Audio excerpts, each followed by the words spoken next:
In 2132, space traveling is commonplace, and the company Ambercop sends out ships to mine other planets and capture alien creatures to bring back to Earth as a food source. There's a legend that talks about white space, a place where supposedly a person can get cleansed of all their impurities. It has no disease and no suffering, only clarity. To this day nobody has reached this place because it's protected by a giant creature known as Ten Lung. One day two space hunters manage to find Ten Lung. Captain Bentley opens fire, but Ten Lung's mate blocks the shot with her scales. Hawthorne comes out wearing a special suit and aims at the mate's weak spot on her neck, managing to kill her. This enrages Ten Lung, who starts chasing after Hawthorne while Bentley gets ready to attack again. However, his shot misses and he loses control of the ship as a bright light suddenly shines behind it. Then Ten Lung attacks the ship, blowing it up and killing Bentley. 24 years later, Lynn lands her bike outside a restaurant but can't go inside because there's a guard at the door. She works for the ICE, or Interstellar Conservation Enforcement. Inside the building, Bentley's son Richard is having a meeting with a shady businessman, who keeps a creature known as Crazy Bug inside a glass. This man has a map with all the locations where Ten Lung has been seen through the years and offers a juicy reward for the creature's body. At that moment the guard comes in to tell them they're being watched by the ICE and the businessman thinks Richard has set them up. The guard grabs Richard by the neck and the businessman tries to insert the bug in his ear, but Richard knocks it off his hand. Then he grabs a fork and gets the guard off by stabbing him. Another guard comes after him and manages to kick him, but he knocks her out with a vase. The businessman breaks a chair on Richard's back and hits him a few times until Richard tackles him down. They land on a table and Richard starts beating the businessman up, who breaks a bottle and tries to stab him with it. Seeing the bug nearby, Richard pushes the man's face down and the bug enters through his nose, keeping him down by causing great pain.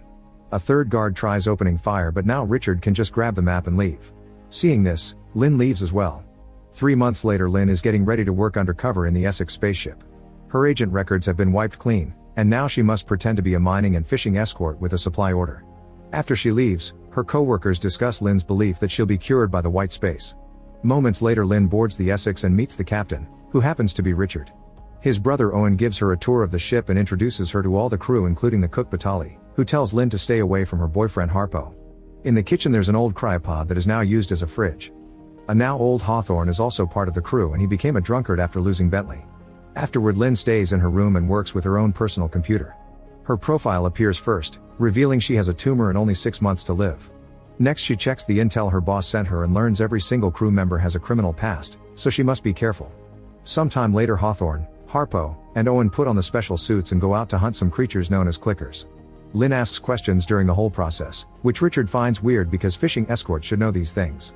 The trio waves a rock that the clickers love and the small ones immediately follow it into the container. The big clicker refuses to go in and floats away when the men shoot it. Owen breaks formation and flies after it, ignoring the scolding from the others. The big clicker enters an asteroid and Owen takes a different tunnel to meet it ahead, but at that moment a white light shines very brightly for a few seconds and knocks him out. Soon something very big appears on the radar, so Harpo and Hawthorne hurry to push the container into the ship. Richard shoots a harpoon that connects to the asteroid so when Owen wakes up he can hold onto it. As he moves around, he accidentally hits his head and he starts moving slowly. To his surprise Ten Lung appears nearby, so Owen shoots a tracker that gets stuck on the beast's scales. The whole crew watches the beast fly away before reeling Owen back into the ship. Meanwhile Ten Lung disappears into the bright light. Later during dinner Lynn shares the story of a ship that disappeared while tracking down Ten Lung, and she theorizes it found the white space. If there are black holes that can be entered, she thinks the white ones are the exit. The crew laughs because they think the white space is a fairy tale, so Lynn shares an alternate theory. Since the clickers are supposed to follow Ten Lung, following the tracker Owen through could double their fishing load. However, Richard says they've been fishing for months and it's time to go home. After dinner, it's revealed that Harpo is cheating on Batali with the pilot Ragsland. Once they're done Harpo goes to see Richard, saying he would like to go for the extra fishing Lynn mentioned because he needs the money. Richard explains he doesn't want Lynn constantly looking over their shoulders, so they'll finish this order and drop her off first, then they can go after the big load. Meanwhile Lynn sneaks into the comms room and sends a message to the ICE without noticing her transmission gets intercepted. A few hours later Richard watches a recording from Bentley talking about Ten Lung and remembers the day his father gifted him a sword. He's interrupted by Ragsland on the radio, who tells him 2 small unidentified ships are approaching. Richard runs to the cockpit and tells Ragsland to fly away to lose them, however the ships quickly block their way. Realizing these are pirates, they have no choice but to receive them before anyone gets hurt. The crew makes Ragsland and Batali hide in a secret compartment while Richard puts a beacon on the cargo. He also makes everyone hide their weapons to hopefully avoid a confrontation. When the pirates come aboard, they immediately notice Lynn and start harassing her. Owen tries to defend her, but there's only a short struggle before he gets his leg slashed by a knife and the pirate captain pushes Lynn against the wall. She starts mentioning all the penal codes he's breaking and he gets suspicious, so he checks under her shirt, finding her badge. The pirates steal all the cargo and supplies. They also put a tracker on the Essex before leaving. The crew angrily scolds Lynn because they realized her reports must have gotten the pirates' attention, and a furious Richard orders Harpo to lock her up in her room. Afterward, the crew discusses what to do since they only have 2 small bags of food left. The chances of finishing the fishing order are low without supplies, but they can't return empty-handed. Richard proposes following Lynn's idea and going after Ten Long, whose head would get them enough money for early retirement. They agree to do it, but first they should at least catch a few clickers for food. Moments later, Owen checks on Lynn and asks her why she's there, so Lynn explains she's been trying to find Ten Long, and the only ship that follows the creature's course is the Essex. This makes Owen realize that Richard has been following Ten Long all along and goes to confront him, causing Richard to admit he wants revenge for their father. Owen is furious because he feels Richard is using the crew for his personal quest and nobody consented to this. Suddenly the ship's front window is hit by a substance known as ambergris, which is very valuable. Richard thinks that Ten Long is leaving a trail, but Owen calls it bait.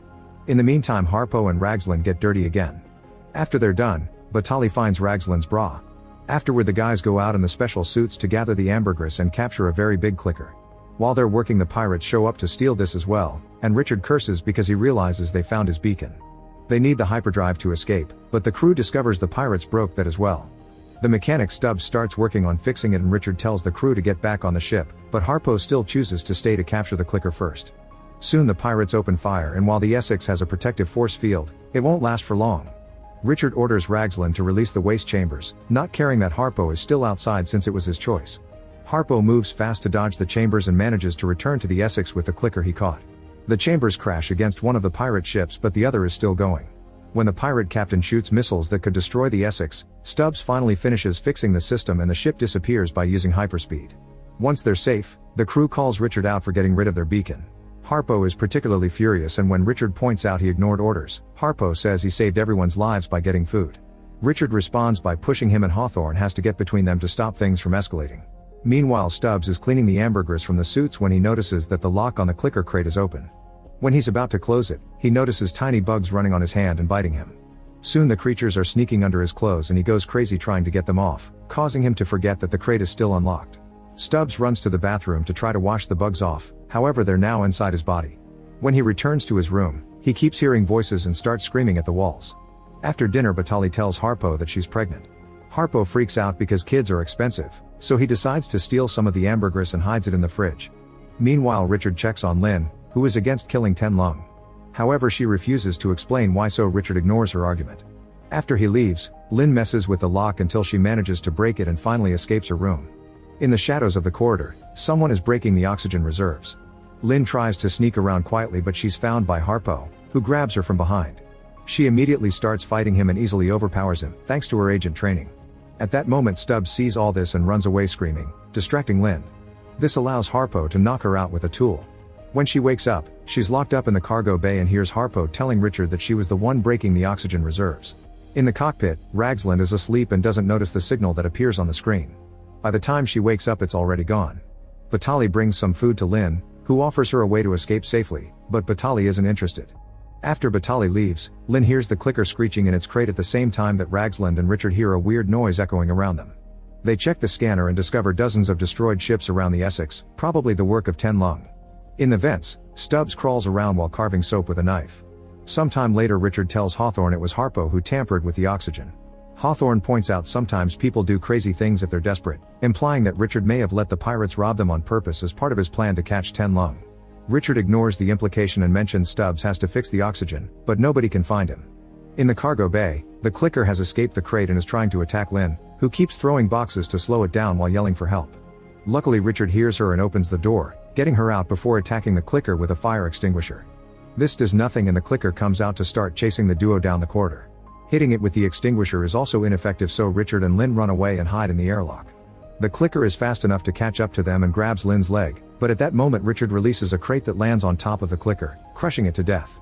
Afterward, Owen refuses to lock Lynn up again and Richard tells him she'll be his responsibility. An argument ensues and Owen accuses Richard of being as bad as their father, who abandoned the family to go looking for Ten Long. A furious Richard pushes Owen against the wall and says his brother is nothing like their father, as if it was an insult. Owen decides to go to the comms room and sends out a message asking for help, which is intercepted by the pirates again. Meanwhile, Harpo and Ragzlin are doing the naughty again. He wants to go home and tries to get her on his side, but Ragzlin refuses to betray Richard. Minutes later, Richard sees the white hole and Ten Lung appears nearby, hitting the Essex with his mighty body. This makes everyone fall and leaves the force field at 50% strength. Then Owen puts on the suit and goes out to hunt Ten Lung, so Richard orders Hawthorne and Harpo to join him. Owen flies around while dodging the beast's attacks, hoping to guide it toward an asteroid belt. He shoots a rope at the nearest asteroid and uses the momentum to fly around it in a circle, which sends him right to Ten Lung's back. As he opens fire, the creature bends his body to push him off. Hawthorne flies closer to try to get Owen back in formation, but Owen ignores him and Hawthorne is struck by the creature. Soon Owen opens fire again, only for Ten Lung to strike him as well, sending him into a tailspin. Owen ends up crashing against an asteroid and a severe hit to the head leaves him heavily bleeding. He apologizes to Richard for failing, but an uncaring Richard just keeps yelling at his men to move so he can shoot his harpoon. At that moment, Lin turns off his aiming system and Richard responds by knocking her out with a punch. Outside, Ten Lung grabs Owen and crushes him into pieces, then Ten Lung activates the bright light to disappear. Moments later, Harpo talks to Ragzlin in secret, saying that Richard has gone too far and pointing out that the oxygen levels are low. Ragzlin starts considering mutiny as their only answer. When Lin wakes up, Richard explains they've reached the spot where Bentley died. He had hoped he would feel closer to his father, but instead he lost his brother. He wants to go back to Earth because the low oxygen means no more exploring, yet Lin insists on finding Stubbs to fix it. While going down the corridor, the group hears noises in the vents. Suddenly some nasty goo falls on the floor and Lin notices the parasites in it, so she guesses Stubbs is infected. She thinks there's a chance she could help him, but she needs a way to defend herself. Richard decides to give her his sword and Lin accepts it with a condition. If she helps Stubbs, they'll keep on following Ten Lung instead of going back. Soon the pirate ship finds them and the white hole opens again, so Ten Lung also joins them. Ragzlin notices they're heading into a storm and Richard orders her to keep going because the pirates won't follow them there.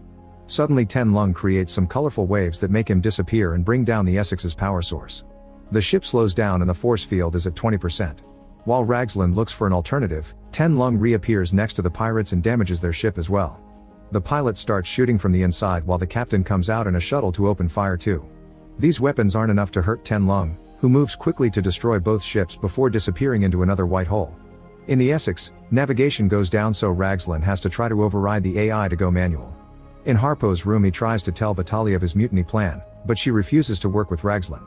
He has to remind her neither of them can pilot a ship, so they need her to escape and they agree to work together for the baby's sake. Meanwhile, Richard goes to check on the ship's power source and discovers Stubbs damaged it too.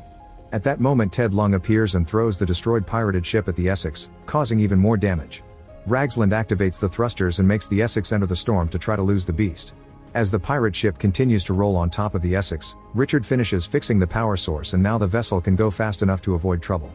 In a dark corridor, Lin finds Stubbs and starts fighting him. In just a few moves she manages to cut his hand off, so he runs away. He hides in the tool closet and uses a torch to close his wound. Minutes later, Ragzlin finishes taking a bath and grabs her clothes from the locker, only to find the carved soap. Suddenly Stubbs pushes her against the lockers and stabs her with a knife. Then he goes to the kitchen to try to attack Batali, who defends herself with a pot. Unfortunately, he quickly recovers and corners Batali, who tells him about the baby. Her pleas are ignored and she gets stabbed too. Lin runs in and tries to attack him, but Stubbs kicks her down. Batali uses the distraction to hit him with the pot, and when he turns around, Lin decapitates him with the sword. At the same time, Batali falls dead.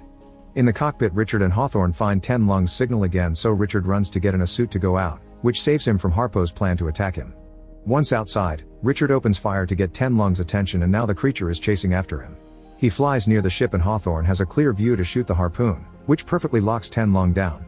Unfortunately, the ship's systems are still failing and the AI raises the alarm, telling the crew to evacuate. Hawthorne tries to reach the escape pod, but he's blocked by Harpo, who wants the pod to escape with his girlfriend. A fight ensues and Hawthorne shows impressive moves for his age, but Harpo is still stronger and beats him up. When Harpo is about to kill him, Hawthorne presses a button to activate his suit, which fires a harpoon that instantly kills Harpo. Meanwhile, Ten Lung keeps chasing after Richard by flying around the Essex, causing more damage every time his body comes too close to the ship. Richard insists on trying to kill him, but Ten Lung eventually catches him and crushes him. By the time Hawthorne comes out in his suit, he can only watch in shock how Ten Lung finishes killing Richard and flies right into the Essex to blow it up. Remembering that the fridge used to be a cryopod, Lin hides inside it and activates the freezing sequence. The pod is expelled from the Essex and a sleeping Lin is thrown right into the white hole that Ten Lung opens to leave. At the same time, a rescue ship arrives thanks to Owen's SOS message and rescues Hawthorne. Make sure to subscribe and turn on notifications so you can watch more videos like this. Thanks for watching.